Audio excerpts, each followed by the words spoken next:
Hammurabi, also known as Khammurabi, was the greatest emperor of Babylon and one of the greatest rulers in the world. He was the sixth emperor of the Amorites, and he inherited the throne from his father, Sin-Muballit.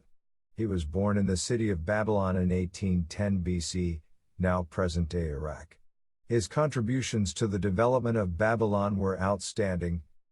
Hammurabi's greatest achievement was to bring together his kingdom's previously unstable states which had no system of government or law. He introduced a certain set of laws known as the Code of Hammurabi, which was applied throughout Mesopotamian society. This was a simple but effective change. Hammurabi combined all these states and cities into a powerful empire in which every citizen lived by the same rules. Here are the top 8 contributions of Hammurabi which made him one of the greatest rulers in the world. Number 1. The Great Empire of Babylon. Hammurabi expanded his empire from the river valleys of the Tigris and Euphrates and ruled the entire empire with strength and determination. Hammurabi was honored in the 2nd millennium BC above all other kings and was declared to be a living god, giving rise to his common name Hammurabi Eli, meaning Hammurabi is my God. Hammurabi is remembered for 3 outstanding contributions which endured long after his death. He brought victory in war, he developed justice, and he established peace throughout the empire. Number 2. Mesopotamia conquered. By Mapmaster own work, CC by SA 4.0 link. With his innate ability and vision, Hammurabi began to expand his empire. He did this by making allegiances with adjacent states or occupying them by force. His first conquest was of Elam, which he defeated by forming an alliance with the city-state of Larsa. After conquering Elam, he broke the alliance with Larsa to invade other city-states such as Uruk and Ishin, which belonged to Larsa. In order to conquer Uruk, he allied with Nippur and Lagash, then he broke the alliance with them as well, confusing everyone in the process. Finally, he took Larsa and achieved his original goal. After conquering the southern regions of Mesopotamia, he then turned his attention to the northern and western regions. In 1761 BC he attacked and destroyed the whole of Mavi instead of simply occupying it. After that he took the region of Ara and defeated the other remaining states. In this way Hammurabi was able to conquer the whole of Mesopotamia by 1750 BC. Number 3. Code of Hammurabi. While Hammurabi spent a lot of time building his empire, he also turned his attention to the Mesopotamian constitution, creating a judicial system like never before. His set of rules, known as the Code of Hammurabi, were the most comprehensive set of laws in the ancient world. These laws were written on 12 stones and displayed in public so that everyone could see them.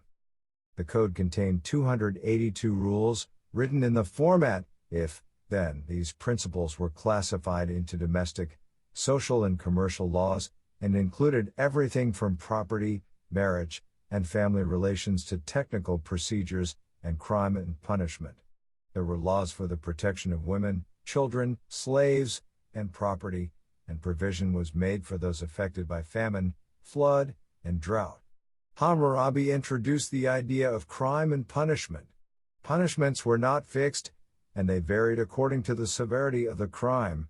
Some details of the code are as follows. There were some cases where the punishment was 1,000 times more severe than the crime. The terms and conditions were changed according to gender and class. The law ensured a minimum wage for workers. If someone provided a false testimony, then he was sentenced to death. The code survived long after Hammurabi's death. Number 4. Internal developments and architecture. After creating his huge empire from a relatively small state, Hammurabi turned his attention to the internal development of the kingdom. He developed a large infrastructure including public buildings and temples, and was one of the greatest administrators, supervising many of the works himself. The city of Babylon benefited from roads, gardens, and lakes which were often built purely for aesthetic reasons, and in this way, Hammurabi ensured that Babylon would be remembered long after his death. Number 5. Protector of the realm. Hammurabi was the emperor for several decades, and during this time, he not only built and developed the empire, but he also protected it by allying himself with or attacking adjacent states. To repel enemy attack, Hammurabi constructed canals within the city of Babylon as they provided another line of defense. He also raised the city walls to protect it from attack. In this way he was able to maintain peace in the city during his reign. Number 6. Urbanization. Most of the development of the city of Babylon was done during Hammurabi's reign. Babylon was the first city to have 200,000 people living together at the same time, and while other emperors helped to build this population, Hammurabi's contribution was undoubtedly the greatest of them all. With his extensive building work, he gave Babylon a new look which attracted many people to settle there and enjoy a standard of living they had not previously known. Much of what we know about the daily life of Babylonian citizens comes from 55 letters probably written by Hammurabi himself. In them, he talks about the challenges he faced in ruling the empire, such as how to deal with floods and what precautions needed to be taken with regards to the Babylonian calendar. Number 7. Agricultural development. Hammurabi knew that an empire needed a strong agricultural base on which to develop. Babylon was situated in the Tigris and Euphrates River Valley, and Hammurabi harnessed the water from these rivers and constructed canals to supply water to all parts of the kingdom, thus enabling farmers to develop better methods of agriculture. Babylonians learned how to successfully cultivate fruit, vegetables, and crops in the fertile soils. Number 8. Classification of society.